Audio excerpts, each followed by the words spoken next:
Hello friends, S के career academy में आपका स्वागत है। आज हम पढ़ेंगे क्लास 12 का मैथ। इसकी एक्सरसाइज है 6.1।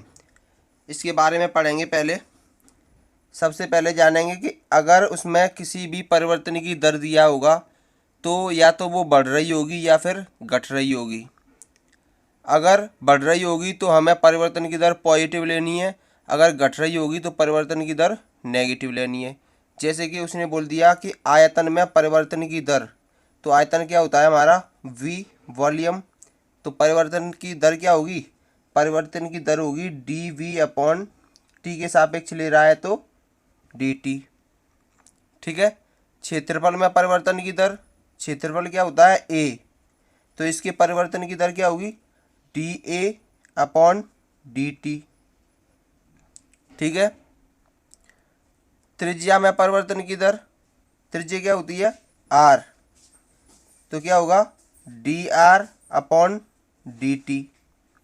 अगर ये पॉजिटिव ले रहा है यानी बढ़ रही है, अगर उसने बोल दिया कि इतनी दर से बढ़ रही है तो ये सभी पॉजिटिव होंगी। अगर उसने बोल दिया कि इतनी दर से घट रही हैं तो ये नेगेटिव भी हो जाएंगे। कभी कभी यह r के सापेक्ष भी हो जाते हैं, जैसे कि dv/dr हो जाएगा। ये भी हो सकता है dA/dr। कुछ भी अगर t के सापेक्ष होगा तो dt होगा और r के सापेक्ष होगा तो dr होगा नीचे। ठीक है। अब इसे प्रश्नों के माध्यम से समझते हैं। आइए देखते हैं। इसका क्वेश्चन नंबर फर्स्ट है, वृत्त के क्षेत्रफल के परिवर्तन की दर इसकी त्रिज्या के सापेक्ष ज्ञात करनी है। उसने बोल दिया है कि परिवर्तन की दर किसके सापेक्ष करनी है, त्रिज्या के सापेक्ष करनी है। ठीक है। क्या है, क्षेत्रफल के परिवर्तन की दर, यानी कि क्षेत्रफल क्या होता है a होता है, तो ज्ञात क्या करना है dA/ किसके सापेक्ष, त्रिज्या के dr, ये ज्ञात करना है। ठीक है। तो इसका क्वेश्चन नंबर फर्स्ट है, यदि r बराबर 3 सेंटीमीटर हो, त्रिज्या दे दिया उसने r बराबर 3 सेंटीमीटर, तो लिखेंगे वृत्त का क्षेत्रफल a बराबर क्या होता है, क्षेत्रफल होता है πr²। तो लिखेंगे r के सापेक्ष अवकलन करने पर, r के सापेक्ष अवकलन करेंगे तो a का क्या होगा dA/dr इक्वल टू पाई तो कांस्टेंट है, r² का क्या हो जाएगा 2r। ठीक है। जबकि उसने r बराबर दे दिया है 3 सेंटीमीटर, तो क्या लिखेंगे, यदि r बराबर 3 सेंटीमीटर तो dA/dr,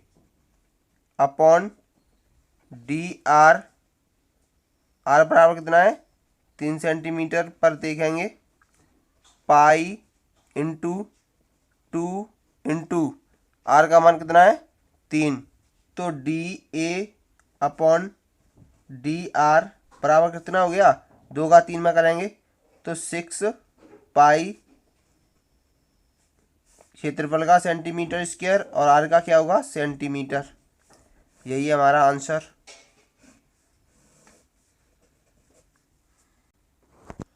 इसी का सेकंड भाग है कि यदि r बराबर 4 सेंटीमीटर हो तो क्या होगा, लिखेंगे r बराबर 4 सेंटीमीटर, r बराबर 4 सेंटीमीटर होगा तो क्षेत्रफल क्या है, क्षेत्रफल होता है a बराबर πr²। r के सापेक्ष करेंगे तो dA/dr इक्वल टू 2πr हो जाएगा। ठीक है। तो dA/dr कहाँ पे देखना है हमें, ये देखना है हमें r बराबर 4 पर, कितना हो जाएगा 2 पाई इंटू 4, तो कितना आ जाएगा 8 पाई सेंटीमीटर स्क्वायर अपॉन सेंटीमीटर। यही हमारा आंसर। अगला क्वेश्चन है, एक घन का आयतन 8 सेंटीमीटर की दर से बढ़ रहा है। एक घन है, ये घन है, इसका आयतन कितनी दर से बढ़ रहा है, 8 सेंटीमीटर क्यूब प्रति सेकंड की दर से बढ़ रहा है। पृष्ठ क्षेत्रफल किस दर से बढ़ रहा है, जबकि कोर की लंबाई कितनी है 12 सेंटीमीटर है। तो लिखेंगे सबसे पहले माना कोर की लंबाई है x, कितनी है x, जो दी गई है 12 सेंटीमीटर। ठीक है। अब लिखेंगे माना घन का आयतन क्या होता है v, ये होता है भुजा q। क्या होता है भुजा q। अगर कहें भुजा मान लिया हमने x तो क्या हो जाएगा x3। ठीक है।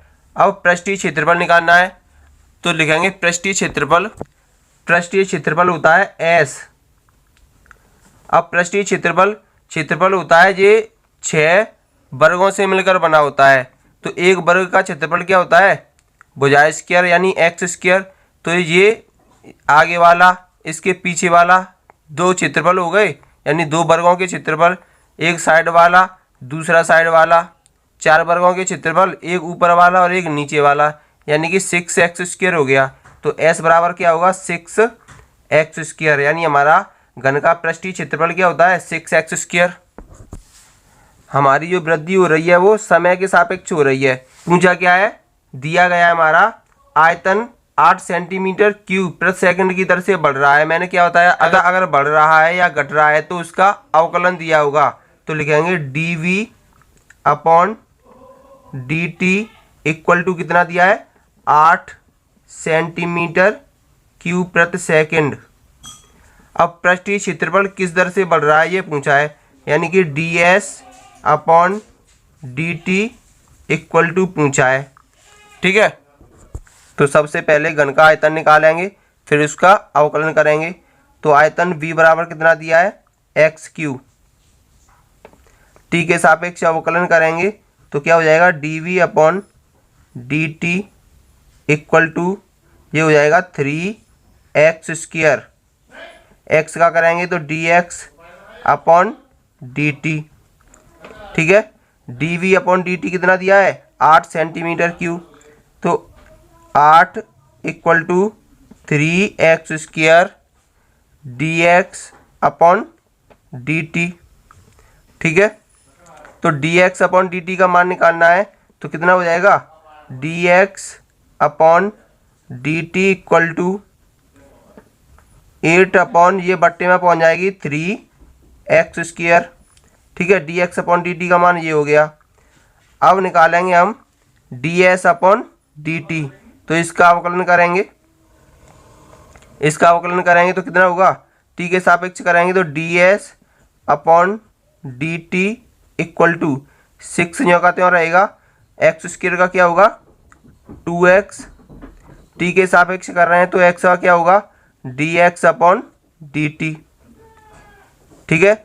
इसका मान निकालना है तो ये हो जाएगा ds/dt equal to 6 into 2 into x का मान कितना दिया है 12 इंटू dx/dt। अभी निकालिए हमने dx/dt बराबर कितना है 8/3x², यानी कि 8/3x²। ठीक है। तो ये हो जाएगा 6 into 2 into 12 into 8/3 into x बराबर कितना दिया है 12, तो 12 इंटू 12, तो ये कितना हो जाएगा 12 से 12 कैंसिल, 6 दूनी 12, ये आ जाएगा हमारा ds/dt equal to 8/3 centimetre square प्रति सेकंड। तो लिखेंगे अतः घन के कोर की लंबाई 12 सेंटीमीटर है, तब पृष्ठ क्षेत्रफल 8/3 सेंटीमीटर स्क्वायर प्रति सेकंड की दर से बढ़ रहा है। नेक्स्ट क्वेश्चन है, एक वृत्त की त्रिज्या समान रूप से 3 सेंटीमीटर प्रति सेकंड की दर से बढ़ रही है, तो ज्ञात कीजिए कि वृत्त का क्षेत्रफल किस दर से बढ़ रहा है जब त्रिज्या 10 सेंटीमीटर है। तो मैंने क्या बताया था, अगर किसी के क्षेत्रफल में परिवर्तन होता है तो dA/dt करेंगे, अगर t के सापेक्ष हो रहा है यानी समय के साथ साथ हो रहा है। तो अगर किसी के आयतन में परिवर्तन हो रहा है तो dv/dt लिखेंगे, t के सापेक्ष हो रहा है। तो अगर किसी की त्रिज्या में परिवर्तन हो रहा है तो D r upon D T लिखेंगे, ठीक है। अगर टी के सापेक्ष होता है तो डी टी लिखेंगे और आर के सापेक्ष होता है तो डी आर लिखेंगे। तो इसमें क्या हो रहा है, तो क्षेत्रफल की दर यानी कि D A upon D T पूछा है, ठीक है। तो लिखेंगे माना टी समय पर वृत्त की त्रिज्या आर है और वृत्त का क्षेत्रफल ए है। तो देखते हैं, एक वृत्त की त्रिज्या समान रूप से 3 सेंटीमीटर की दर से बढ़ रही है, यानी कि त्रिज्या में परिवर्तन की दर है। तो क्या दिया है, D r upon D T दिया है, कितनी, 3 सेंटीमीटर प्रति सेकंड, ठीक है। जबकि त्रिज्या कितनी दी है, त्रिज्या आर बराबर दी है 10 सेंटीमीटर। अब इसका अवकलन करेंगे तो d A upon D T equal to pi constant है, आर स्क्वायर का क्या होगा 2r, क्योंकि टी के सापेक्ष कर रहे हैं तो आर का भी करना पड़ेगा, d r upon D t, ठीक है। D A upon D T equal to 2 pi r, d r upon D t कितना दिया है 3 सेंटीमीटर, ठीक है। तो ये हो जाएगा D A upon D T equal to 2 pi R कितना दिया है 10 इंटू 3, तो 3 का 10 में करेंगे 30 हो गए, 30 का 2 में करेंगे तो कितने हो जाएंगे 60 पाई, कितना हो जाएगा D A upon D T equal to 60 pi centimetre प्रति सेकंड, हमारा आंसर आ गया। अगला क्वेश्चन है, एक परिवर्तनशील घन की कोर 3 सेंटीमीटर प्रति सेकंड की दर से बढ़ रही है, यानी कि परिवर्तनशील है क्या, कोर। घन का आयतन किस दर से बढ़ रहा है, जबकि कोर की लंबाई 10 सेंटीमीटर है। तो निकालेंगे, सबसे पहले लिखेंगे माना कोर की लंबाई x मीटर है, क्या लिखेंगे, माना कोर की लंबाई x सेंटीमीटर है, ठीक है। अब आयतन कितना है इसका, आयतन, घन का आयतन v बराबर होता है भुजा q यानी कि एक्स क्यू। तो दिया है एक परिवर्तनशील घन की कोर 3 सेंटीमीटर प्रति सेकंड की दर से बढ़ रही है, यानी कि इसका डिफ्रेंशिएशन दिया है, जब बढ़ रही है यानी परिवर्तनशील हो रही है तो D X upon D T equal to कितना है 3 सेंटीमीटर प्रति सेकंड। किसी में परिवर्तन की दर क्या होती है, उसका डिफ्रेंशिएशन होता है। घन का आयतन किस दर से बढ़ रहा है, यानी कि आयतन में परिवर्तन की दर है, तो आयतन में परिवर्तन की दर पूछी है तो D V upon D T पूछी है। जबकि कोर भुजा कितने की है, एक्स बराबर 10 सेंटीमीटर। तो आयतन का जो फॉर्मूला दिया है उसका डिफ्रेंशिएशन करेंगे तो क्या होगा, D V upon D T equal to, T के सापेक्ष कर रहे हैं ना, तो इसका क्या होगा 3x स्क्वायर, एक्स का फिर से करेंगे तो क्या होगा D X upon D t, ठीक है। तो ये हो जाएगा 3 इंटू एक्स का मान कितना है, एक्स का मान दिया है 10, तो ये हो जाएगा 10 का वर्ग into D X upon D T, ये कितना दिया है 3, ठीक है। तो 3 इंटू 100 इंटू 3, तो कितना हो जाएगा 3 का मल्टीप्लाई करेंगे तो 9, 100 का करेंगे तो 900। तो आयतन में परिवर्तन की दर कितनी है, D V upon D T equal to 19। आयतन में परिवर्तन की दर, क्षेत्रफल में परिवर्तन की दर और त्रिज्या में परिवर्तन की दर, ये सब समझने के लिए आप वीडियो नंबर 1 में देखें, पहले में समझा दी गई है। तो लिखेंगे अतः कोर की लंबाई 10 सेंटीमीटर है, तो घन का आयतन 900 सेंटीमीटर क्यूब प्रति सेकंड की दर से बढ़ेगा।